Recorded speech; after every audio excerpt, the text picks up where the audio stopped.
it out. Look, we from the bottom, ain't no problems, we gon' make a way. Got no coach on the field, but we making plays. Hey, look, don't worry, we gon' be okay. Hey, look, why? Cause we gon' make them pay. What's going down, gamblers around the world? It's your boy, the coach here, representing Brothas N Bets, and I'm here. I gotta say this because I'm always used to saying this. I'm here with the man, the myth, the legend himself, Mr. Mikey Hova, aka the Reaper, aka the Mad Gambler. Hova, what's going down with you? Not much, man. Just another day.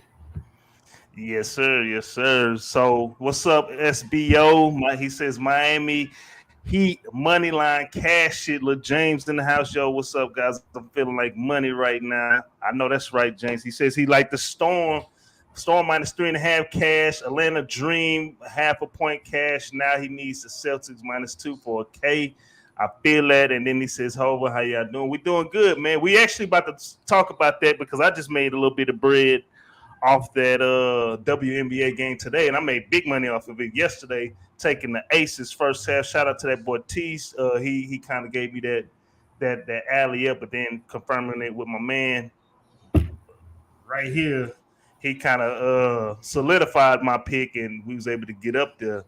But and then we got to talk about boxing, but we can say that for the open mic segment because the game's gonna tip off here in about 25 minutes. I say 30 minutes, maybe even 35, 40 minutes because, you know, all that extra shit they like to do. But anywho, Mikey Hova, Lil James, he kind of started off. Let's talk these WNBA plays. If you didn't see it, Hova posted them earlier. Hova, let's talk about it. All right, so the Mercury got issues.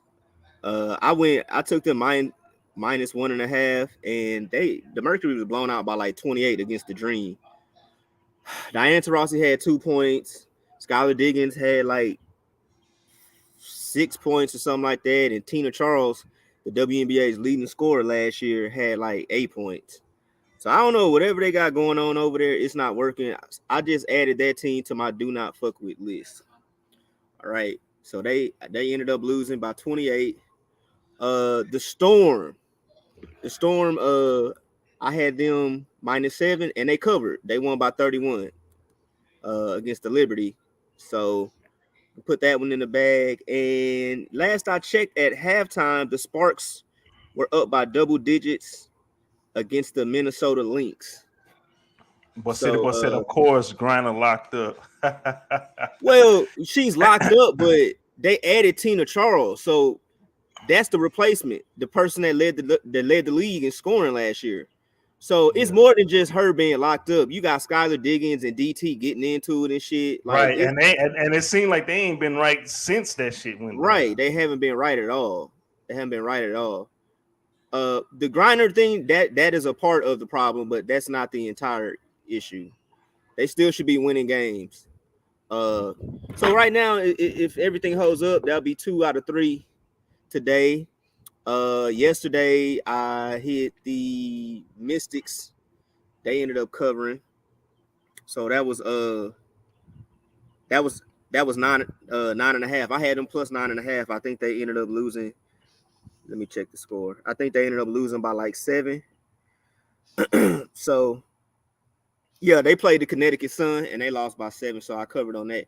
So lately I've been doing pretty good with the WNBA. My first loss in a few days was the one earlier today with the dysfunctional Phoenix Mercury. So I'm not gonna. They got problems, and I'm glad I didn't jump on it because I'm glad you didn't either. Problems. I'm glad you did. You know, but you came through in the clutch, like I said. You came in through the clutch yesterday with that Aces, and shout out to the boy Tease. Oh, there go Tease right there. Tease, shout out to Tease. He I don't know if that overplay hit. I don't be keeping up when it comes to the overs, but he liked the first half, and I know he been talking about the first half lately.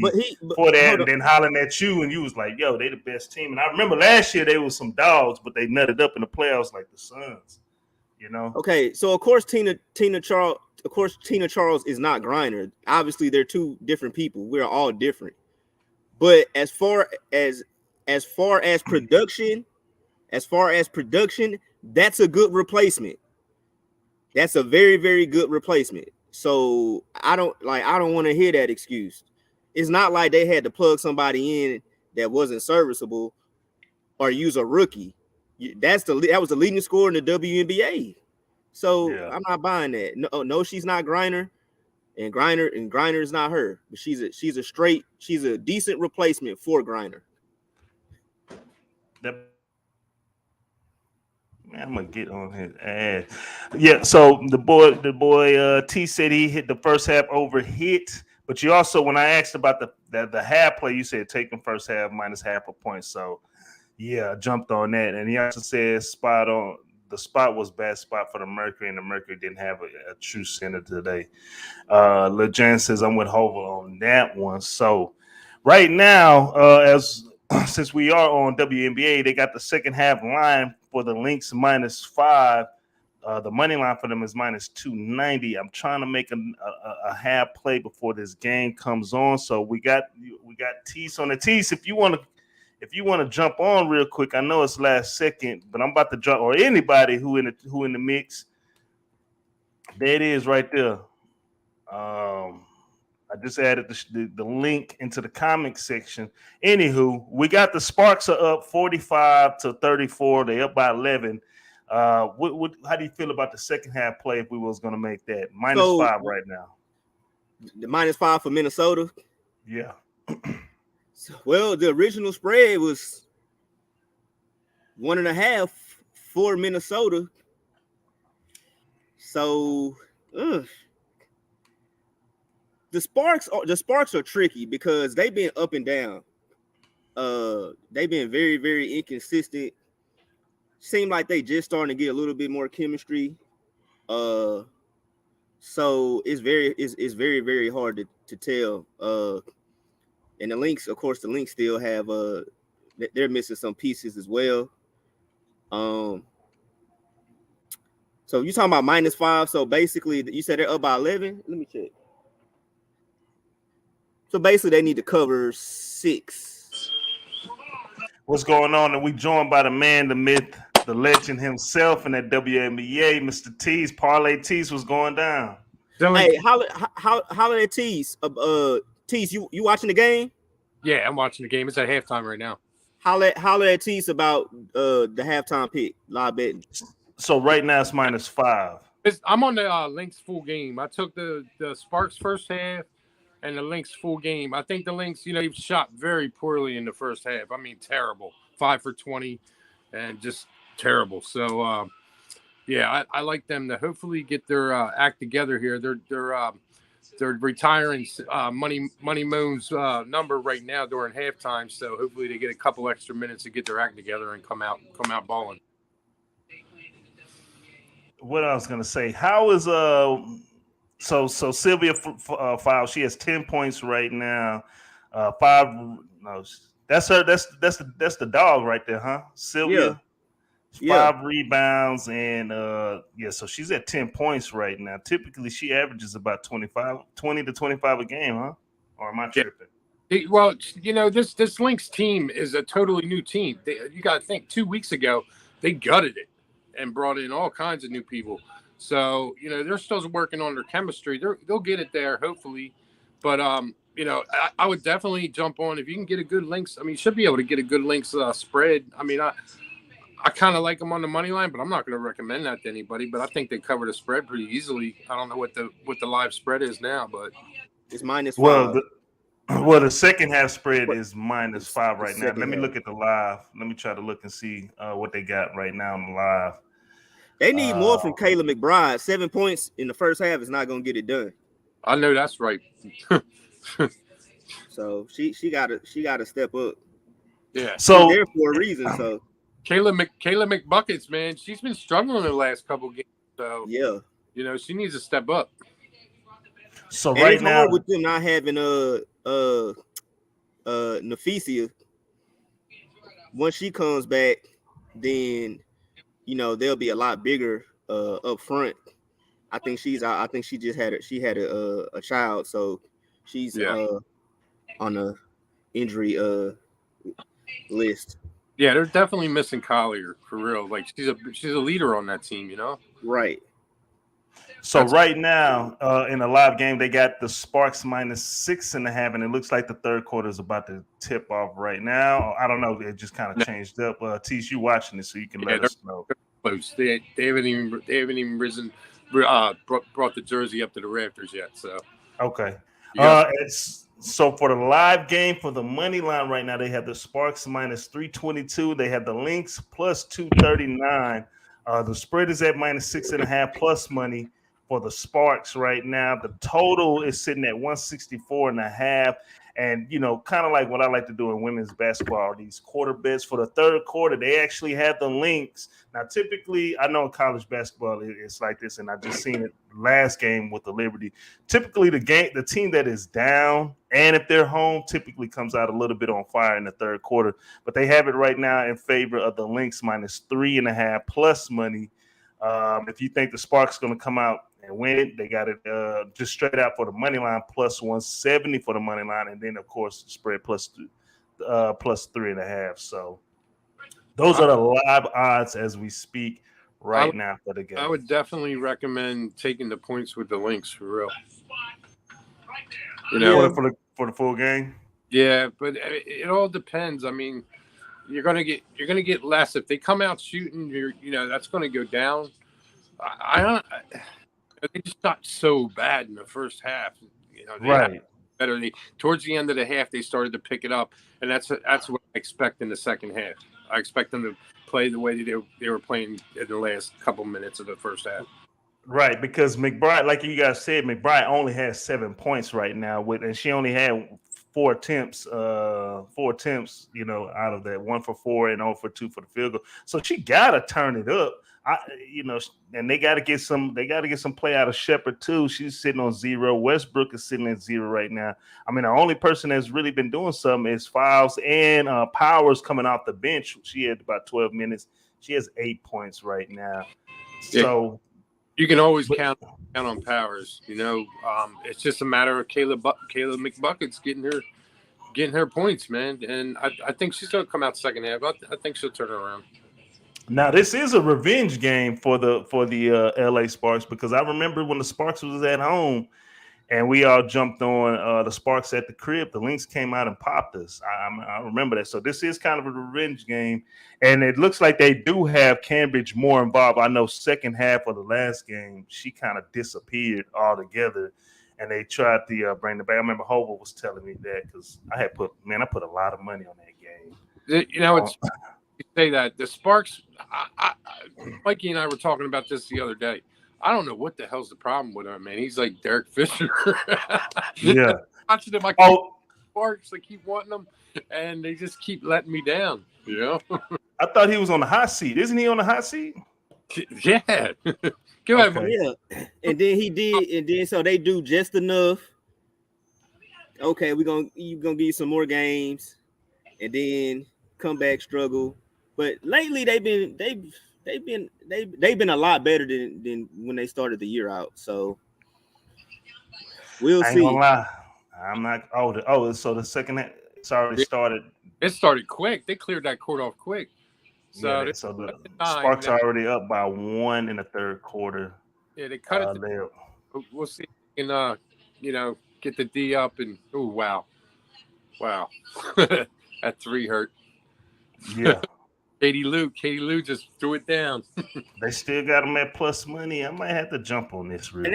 And that's what I'm saying. Like, the Sparks have so many weapons, man. Like, it's crazy. Like, their record should be better than what it is. They do. Bringing in Cambies and Kennedy and Katie Lou Samuelson. That was huge. I mean, I thought Derek Fisher he won the lottery in this offseason. And what's more impressive too is, so they gain Liz, the Aces lose Liz and don't miss a beat. Mm-hmm. So, man, that's wild. They're still the Sparks are still trying to get back. Them losing Candace Parker, man, that just devastated that franchise. Right. And that was another reason they were. I was reading an article, and they were saying that was a big problem too that they had. They felt like they lost her because of Fisher. So I don't know how true that is. I mean, I just think, sometimes you get the opportunity to go back home. I think she's from Chicago, right? Yeah. Yeah. So you get that opportunity, sometimes everything else doesn't really matter. So I don't know how true that is, but I did read that. Hey, Coach, the other day, yesterday, I think it was, when you messaged me, what about the first half? And it was fun when you did that, because I'm a first half guy. And when I did that, and when you said that, and that's what made me think I'm going to lose that full game over. I thought to myself, as soon as you messaged me, that's what popped into my head. So I took the over in the aces. Man, that was easy money, man. That first half, I mean, I jumped all over it. The aces have been easy money first half, no matter where they play. It's just when they travel, for some reason, they're just second half. They're just not the same team, and I don't understand it. Right. That game should have went over like way over. You had Chicago. They were 5 for 31 behind the 3 mark, and then the Aces were 4 for 21 or 4 for 20. So the shooting was terrible that game, and I'm just pissed off at it, to be honest with you. Yeah, no, I hear that. Well, we actually got I just got our play from Marley Bets, and we're about 10 minutes away from the tip off of Game 7, which I think this is going to be the highest paid. Coach, which play you on? So as of right now for the WNBA game, I just took the LA to win the quarter. At the time they were up by 1, and they're still plus 170. So I just jumped on it real quick. We'll see how it goes. See if they can come out and hit some buckets underneath the last 5 minutes of the game. Hey, I appreciate you letting me come on and chop it up with you guys. Mikey and I are going to be hitting it live on Tuesday, around 4:30 Eastern. So, if you all check YouTube and check us out. Yeah, for sure. You wanna get your review, your play in for the Game 7? Do you have a play? If so, bro, I haven't looked at anything but WNBA since the season started. I told myself I'm clearing my. That's what I'm going after. I got you. Well, we're gonna go ahead and jump right into this. Hey, Tease, we appreciate you coming on, man. Definitely appreciate it. Thank you, Coach. Right, take care. Let's jump right into it. Yeah, so I forgot to mention this. Marley Bets, one of the most grindingest person in our camp right now. He took a day off. He's out with his family celebrating right now, but he did give me his picks. So shout out to Marley for holding this down while we been occupied with school. We here for summer now. I know I'm gonna be a lot more available to get back on note, but everybody knows, man, my shit is football. I go football, I go college, women's college basketball, and then of course UFC. That's my shit. But anywho, man, let's jump right into it. Game 7, back and forth, unpredictable ass series. We got the Boston Celtics. At one point, people was talking about the Heat was gonna sweep them. I got receipts. I remember who you are. But Game 7, Boston Celtics taking on the Miami Heat. This game's going down 8:30 Eastern Standard Time. In about 7 minutes in the FTX Arena on South Beach. We got the Boston Celtics 62-37 on the year, 54-43-2 against the spread, taking on the Miami Heat, who are 64-35 on the year, 56-42-1 against the spread. This line did open up in favor of the Celtics -1. Now that line sitting at a good -3 as a consensus. The total opened up at 199, and right now that line's at 197 as a consensus. Get to these injury reports because we did get some updates today, news alerts for Miami. Marcus Smart is probable with an ankle injury. He's going to play. Robert Williams, he is probable with a knee injury. He's going to play. And then we already know Sam Hauser, he is out for this game. As for Miami, I'm just going to list who's on the injury list, but they came out not too long ago and they said everybody who's on the list is playing. PJ Tucker is upgraded, probable Sunday versus the knee. PJ Tucker knee, Kyle Lowry hamstring, Tyler Hero groin, Max Struss hamstring, Gabe Vincent hamstring. They're all playing. All right, let's get to these actual factuals real quick. For Boston, They are 14-6 against the spread in the last 20 games. The overs hit 4 out of the last 6. They are 12-6 straight up in the last 18 games. 11-1 against the spread in the last 12 games on the road. 4-1 against the spread in the last 5 games when playing on the road against Miami. The overs also hit 5 out of the last 7 games against the Southeast Division opponent. And they are 6-1 straight up in the last 7 games on a Sunday and 15-5 in the last 20 games when playing as a favorite. Boston, for the actual facts for the Heat, the total's gone over 4 out of the last 6 games. They are 13-7 straight up in the last 20 games. The overs also hit 11 out of the last 16 games against Boston. 10-2 straight up in the last 12 games at the crib. 1-4 against the spread in the last 5 games at the crib against Boston. 13-5 straight up in the last 18 games on a Sunday. And the under has hit 7 out of the last 8 games on a Sunday at the crib. So, with that being said, Mikey Hova, what is your play, my G? So I think I was looking at some of the recent betting trends. The under is 6-2 in the Celtics' last 8 games as a favorite, so they are the favorite, and the under is 7-3 in the Heat. The Heat's last 10 home games. So I think it's gonna go under. My bad. I think it's gonna go under. I'm tired of predicting which team is gonna cover and all that because this series has been very, very chaotic. So I'm gonna take that under 190. Is it 197.5? 197.5. Yeah, I'm gonna take the under. I think this type of game right here is gonna be really a defensive game, grind it out. And I don't even want to say it could come down to the wire because I just don't know. It might come down to the wire, or somebody might lose by 30 or 20. Like I can't really call that. So I'm gonna go with the under 197.5. All right. Hova likes the under. Marley bets. He did text me his plays. James, Marley likes the Heat first quarter, and he likes the over 48 for the first quarter as well. As for myself, me personally, I'm going to have, I kind of been on and off. I actually started off pretty good in this series. I know I did pretty good starting off. I was 2-0. Then I know I lost the last 2-1. Then I next 2-1. So I'm about 6-4. No, about 4-6, 4-2, something like that. 4-2, 5-2, something like that. One of my picks. I'm actually gonna. So originally I picked the Celtics to win this series.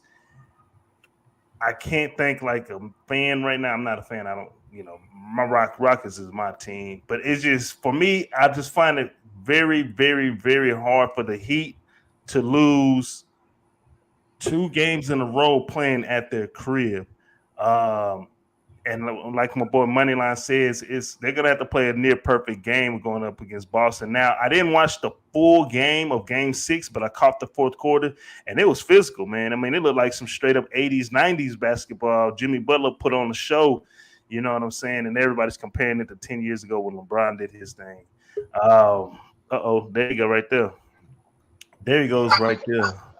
Look, he at the club. He got the shades on. Women. Nigga look like he a part of the Migos. Yeah. He look like Miko. He a part of ladies and gentlemen, the newest member of the Migos. Marley. Marley I'm going to tune in real quick, man. Give y'all my play. I can barely hear you. I hear you talking shit though, Coach. And Mikey. I just want to tune in, give y'all, man, these first quarter jewels. What's my play? It's the Heat. First quarter over 48. Hey, I just took that too. Check y'all out later. All right. Marley. I like it. Hey, man, welcome to Brothas N Bets. If you haven't been here, like my boy, the Mad Gambler says, it's raw and uncut, so you never know. But that was Hova's plays right there. As far as my play, back to what I was saying, I got to ride with the Heat on the money line. I think everybody named Mama's on the Celtics. I'm riding with the home team to win this one out. So I'm riding Heat money line. I'm going against the grain, going against the crowd. So do a quick recap because the game is about to tip off. Hova, he likes the under 197.5. Marley, as he saw, he likes the Heat first quarter and the first quarter over 48. And as for myself, I like the Heat money line. So hey, we appreciate everybody tuning in. Hit those likes, subscribe, follow. Any last thing you want to talk about? You want to talk about that fight before we get out of here? Yeah, we can go ahead and talk about it. Let's talk about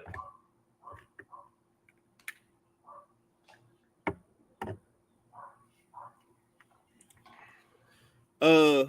So Gervonta Davis came away with the TKO victory over Rolly Romero. Overall, I thought it was I thought it was a good fight, actually. I think that I had Romero winning before he got stopped. I think he did a good job of making Gervonta Davis have to work off the back foot. And I mentioned that before the fight. That was something that he was gonna have to do.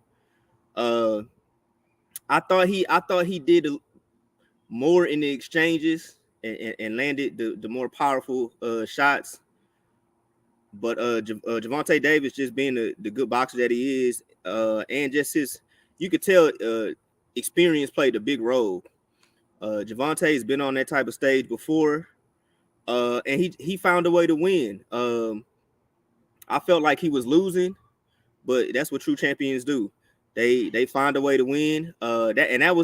He caught Rolly coming in, and that was one of my concerns. I picked Rolly to win. I felt like he was doing what he was supposed. I felt like he was doing what he was supposed to do. But when you're dealing with those guys that got this up here, they use your aggression against you. And Rolly went in there. He wanted to go toe to toe. Obviously, Gervonta wasn't having that. So Rolly was pressing the action. He was being the aggressor, and Gervonta just caught him with a counter left coming in, and that was it. That was all she wrote. But I hear some people talking about, oh, Gervonta punished him. No, he didn't punish him. He caught him with a good shot, and that it happens in boxing. It's not like he just dominated him the whole fight. And Rolly will be back, and we'll see what's next. I'm looking forward to next weekend. We got a unification bout with Devin Haney and George Kambosos in the land down under Australia, and it's gonna be some fireworks in that fight. For those of you who think Devin Haney just finna walk through Kambosos like that, trust me, it's not gonna happen. It is not gonna happen. It's gonna be a very, very hard, tough, battle-tested fight for Haney, especially in Australia, in Kambosos' backyard. So, but I give props to both fighters for them actually making the fight happen. And whoever wins this fight will actually be considered the kings of the lightweights. Okay. I didn't get a chance to watch none of the fight, man. I didn't get a chance to watch none of it. Right when I turned it on, I finally turned it on. I see him taking his gloves off. I'm like, man, what? Stupid me getting caught up in the hype. I put 400 on, buddy, but I was tripping. I mean, I was up nice. I had a good day of grinding, so I was like, fuck it, let me just do it. You know what I'm saying? But you gotta be more prepared. What I mean by that is, I'm not saying Rolly wasn't prepared, but defensively, I think they should have been a little bit more prepared. Tank is a great counterpuncher. So if your game plan, which was the right game plan, to attack, make him go off the back foot and be the aggressor, if that's your game plan, you need to understand you got to be defensively responsible. If you're gonna attack him, you got to be sharp, and you got to make sure that you're protecting yourself. And right, one shot can end it all, as he showed last night. Yeah. All right. Well, with that being said, man, that's all I got, man. I finally watched my first UFL game yesterday. Very entertaining. Their overtime antics is pretty entertaining as well. But So they other got than that, different, man, they got different overtime rules. yeah, it's like a shootout. So they get like best of 3. It's like a American football shootout, best of 3. So does that factor into the that counts though towards the like for the over under and all that factors into the score? The yeah. final. Okay, all right. But you know what's funny is, and I guess it's because the UFL is primary under Fox, is you can't find shit about them on you can't find shit about them on ESPN, man. You got to go dig in to look at standings and stats and stuff like that, or They just got go to they their got website. their own website. You got to go to their website. Right. So, But you ain't gonna see. Yeah, you're right. You don't see nothing. You don't even see the games posted. I think on ESPN. They're not gonna. They don't even show. They don't even show the highlights at the end of that motherfucker, man. It's crazy. You know what I'm saying? But man, that's all I got, man. This game's about to go down. Hey, we appreciate everybody tuning in. We appreciate Marley dropping in, have a good time out with his woman. We appreciate Tease dropping in like that to give us some of his takes on this WNBA action. And shit, summer's here. You know, we ready to get the rolling. So Marley's not here today. Hova, do you want to end us out on a prayer? If not, I could clearly take it over. You got it. Well, as always, people, we here for one thing. We all here to eat, get that money. And with that being said, Game 7, this is probably going to be the highest viewed playoff game so far this year. Let's beat motherfucking Vegas. And we out this thing.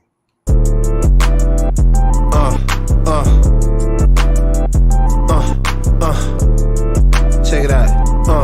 Look, we from the bottom, ain't no problems, we gon' make a way. Got no coach on the field, but we making plays. Hey, look, don't worry.